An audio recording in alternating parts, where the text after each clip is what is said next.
आशा करता हूँ आप सब बहुत अच्छे होंगे। मेरा नाम है जयदीप और इस पर्टिकुलर लेक्चर में आज हम बात करने वाले हैं हुक्स लॉ के बारे में। जैसे हमने अभी तक के इलास्टिसिटी की प्रॉपर्टी को स्टडी किया, उन सभी प्रॉपर्टी में हमने स्ट्रेस और स्ट्रेन को अच्छी तरह से डिफाइन किया। फिर हमने स्ट्रेस और स्ट्रेन उन दोनों के अलग अलग टाइप को अच्छी तरह से समझा। अब हमें यह समझना है कि एक बॉडी के ऊपर जब फोर्स अप्लाई होता है तो वो बॉडी डिफॉर्म होती है। उस डिफॉर्मेशन का जो रीजन है वो क्या है? External applied force. तो इस प्रॉपर्टी को हम ये कहते हैं कि अगर हम इस फोर्स को इसके ऊपर लगाए जाने वाले क्रॉस सेक्शन एरिया के साथ कंपेयर करते हैं तो इसे हम कहते हैं स्ट्रेस। लेकिन इस फोर्स की वजह से बॉडी के अंदर जो डिफॉर्मेशन आता है, उस डिफॉर्मेशन को हम अच्छी तरह से मेजर आउट करने के लिए जो प्रॉपर्टी इस्तेमाल करते हैं उसे हम कहते हैं स्ट्रेन। तो अब हमें आगे ये समझना है कि ये स्ट्रेस और स्ट्रेन इन दोनों प्रॉपर्टी के बीच में इंटर रिलेशन क्या है। तो ये समझने के लिए हमें यहाँ पे अच्छी तरह से समझना होगा हुक्स लॉ को। तो यहाँ पे हम सिस्टमेटिकली कंसीडर करने की कोशिश करते हैं और उस कंसीडरेशन के साथ हम ये समझने की कोशिश करते हैं कि स्ट्रेस और स्ट्रेन के बीच में क्या रिलेशन है। तो सबसे पहले यहाँ पे कंसीडर कीजिए कि जैसे ही हम किसी बॉडी के ऊपर एक्सटर्नल फोर्स अप्लाई करते हैं तो वो बॉडी यहाँ पे डिफॉर्म होती है। लेकिन हमें अब यहाँ पे ये चेक करना है कि अगर हम यहाँ पे अलग अलग फोर्स अप्लाई करते हैं कंटिन्यूअसली उस बॉडी के ऊपर, तो उस फोर्स और डिफॉर्मेशन इन दोनों के बीच में क्या कोई रिलेशन बन के आता है। अगर वो रिलेशन बन के आता है तो उस रिलेशन का नेचर क्या है। तो चलिए इन सभी बातों को समझने की थोड़ी कोशिश करते हैं। तो जैसे कि अभी तक हमने अलग अलग केसेस में कुछ एग्जाम्पल्स के साथ समझने की कोशिश की है, तो यहाँ पे भी हम एक एग्जाम्पल लेने की कोशिश करते हैं।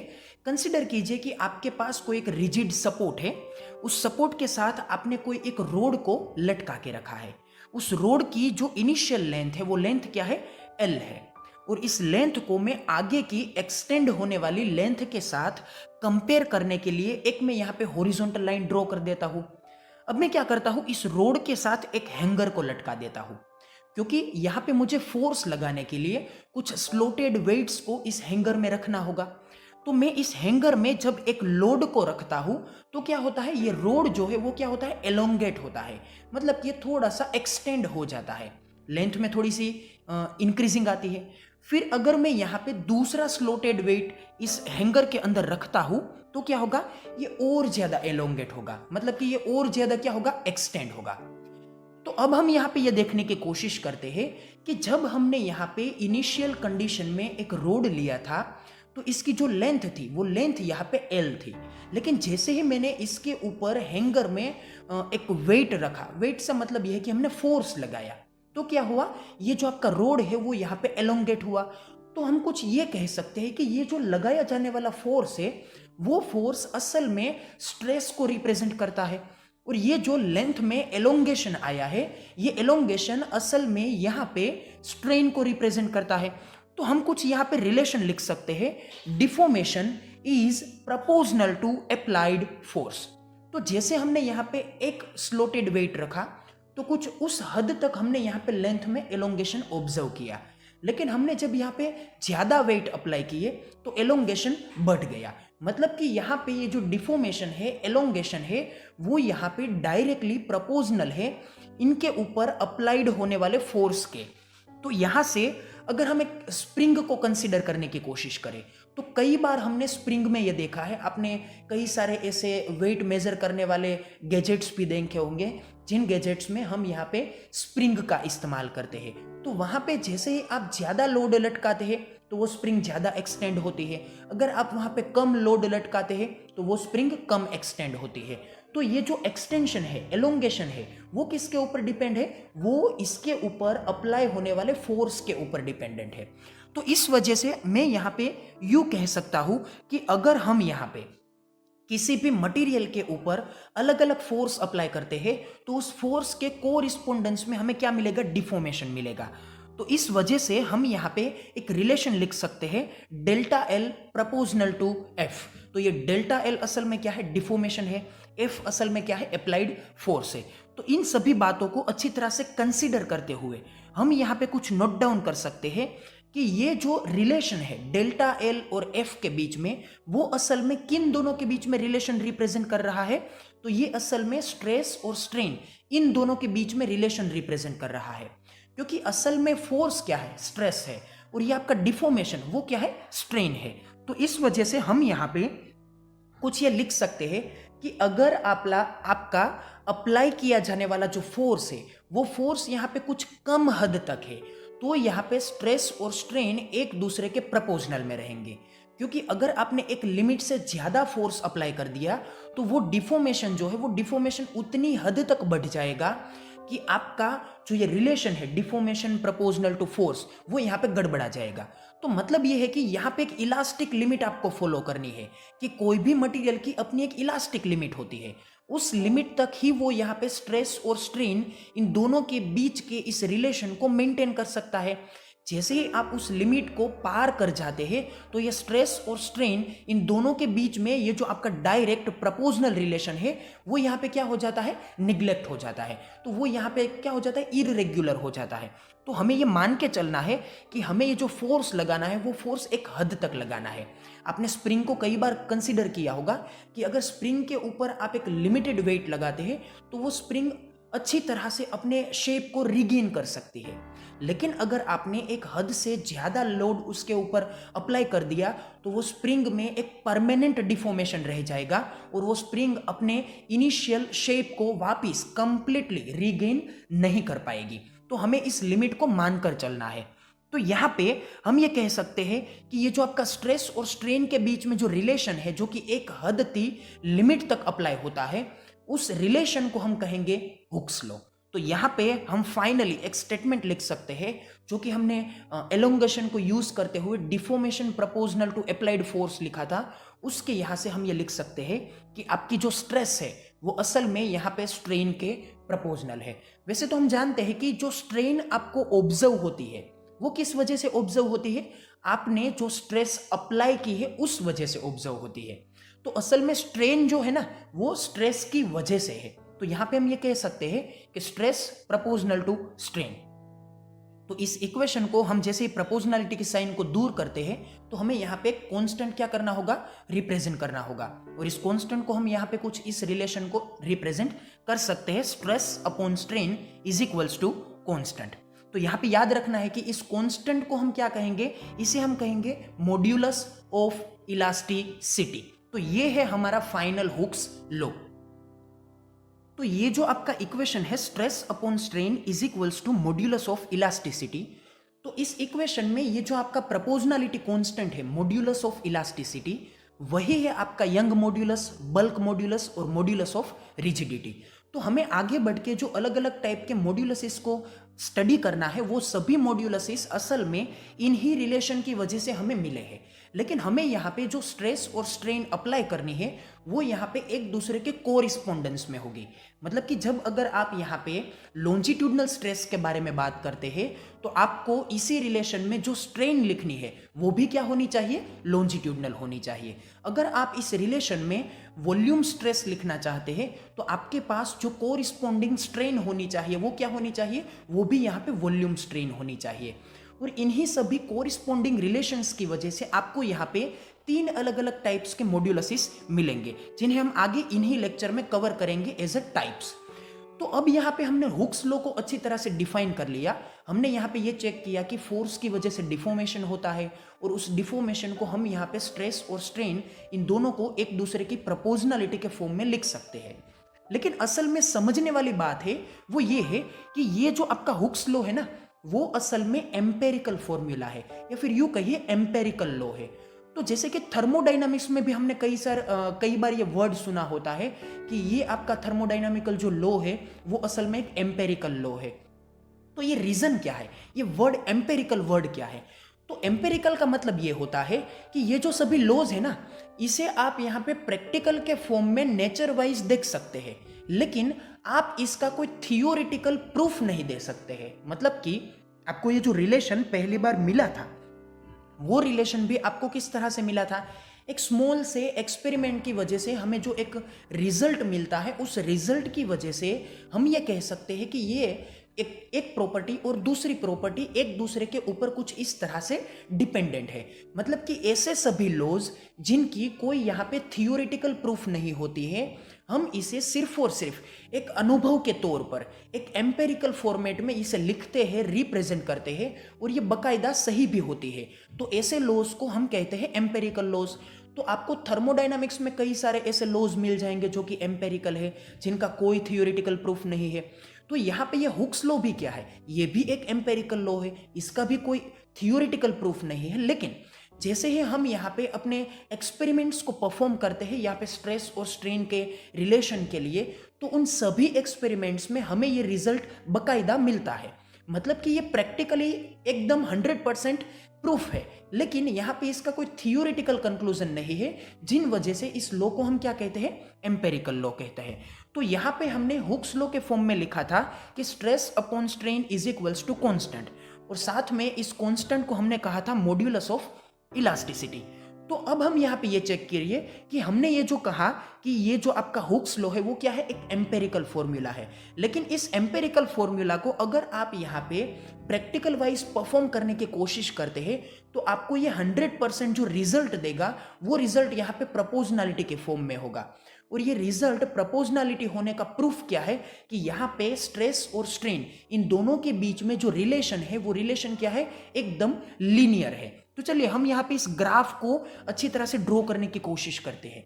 आप एक हॉरिजॉन्टल एक्स एक्सिस कंसीडर कीजिए और इस एक्स एक्सिस के ऊपर एक प्रॉपर्टी कंसीडर कीजिए। फिर आप यहाँ पे वर्टिकल वाई एक्सिस कंसीडर कीजिए और इसके ऊपर अपनी एक कोरिस्पोंडिंग प्रॉपर्टी कंसीडर कीजिए।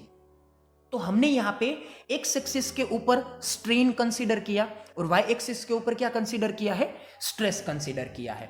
तो जैसे ही मैं स्ट्रेस और स्ट्रेन इन दोनों के बीच में किसी एक प्रैक्टिकल को परफॉर्म करते हुए रीडिंग लेने की कोशिश करता हूं, तो मुझे ये जो सभी रीडिंग्स मिलेंगे वो क्या मिलेंगे, एकदम स्ट्रेट लाइन में मिलेंगे। आपको यहाँ पे एक एनिमेशन दिख रहा है कि जिसमें आप एक स्प्रिंग के ऊपर एक लोड को देख सकते हैं। तो जैसे ही आप किसी एक स्प्रिंग को कंसीडर करें और उस स्प्रिंग की एक इनिशियल लेंथ लिख लीजिए, फिर उस स्प्रिंग के ऊपर अलग अलग वेट्स को अप्लाई करते जाइए और उस अलग अलग वेट के कोरिस्पोंडेंस में इनकी लेंथ में जो आपको चेंज मिल रहा है उस चेंज को नोट डाउन करते जाइए। और कुछ इस तरह से अगर आप यहाँ पे स्ट्रेस और स्ट्रेन का रिलेशन निकालेंगे तो वो रिलेशन क्या होगा, वो यहाँ पे कुछ इसी तरह से एकदम प्रोपोर्शनल रिलेशन मिलेगा। तो ये जो सभी एक्सपेरिमेंट है वो एक्सपेरिमेंट हमें ये प्रूफ देते हैं कि ये जो आपका हुक्स लॉ है ना वो असल में अप्लाई होता है या फिर 100% ट्रू है। लेकिन इसका कोई थियोरिटिकल कंक्लूजन ना होने की वजह से हम इसे क्या कहते हैं, एम्पेरिकल कहते हैं। लेकिन ये एम्पेरिकल होने से इनके जो मायने हैं वो मायने जरा भी कम नहीं होते हैं, क्योंकि इन्हीं की वजह से तो हमें सभी अलग अलग मॉड्यूलसेस मिले हैं। ओके, तो आगे देखिए, this constant is called the modulus of elasticity and it is constant for given material. अब देखिए ये एक बहुत ही इंपॉर्टेंट प्रॉपर्टी है। आगे के कुछ लेक्चर्स में ये इन सभी अलग अलग मॉड्यूलसिस को कवर करूंगा। कई सारे मटेरियल्स के लिए आपको मॉड्यूलसिस फाइंड आउट करने के लिए आपके सिलेबस में प्रैक्टिकल्स होते हैं, तो वो प्रैक्टिकल को यूज करते हुए आप अपने दिए गए मटेरियल के मॉड्यूलसिस निकालते हैं।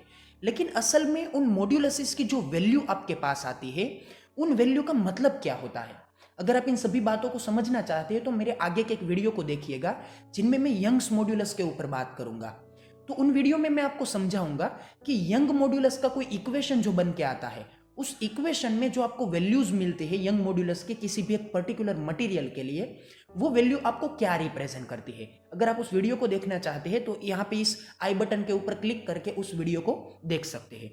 तो यहाँ पे एक याद रखिए आप कि ये जो स्ट्रेस और स्ट्रेन का जो रेशियो हमें कांस्टेंट मिल रहा है, तो ये जो आपका कांस्टेंट है ना, जिसे हमने कहा है मॉड्यूलस ऑफ इलास्टिसिटी, तो ये आपका constant material to material change होते रहता है।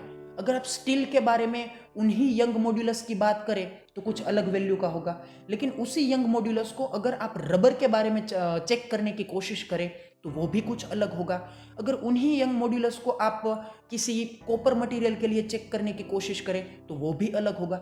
मतलब कि ये जो आपका मॉड्यूलस ऑफ इलास्टिसिटी है, तो ये मॉड्यूलस ऑफ इलास्टिसिटी मटेरियल के नेचर के ऊपर डिपेंड है। तो एक हद तक हम इस कांस्टेंट को ये कह सकते हैं कि ये कांस्टेंट असल में कैरेक्टरिस्टिक कांस्टेंट है। तो तो हमारे पास दो टाइप के कांस्टेंट होते हैं, एक यूनिवर्सल, दूसरा कैरेक्टरिस्टिक्स।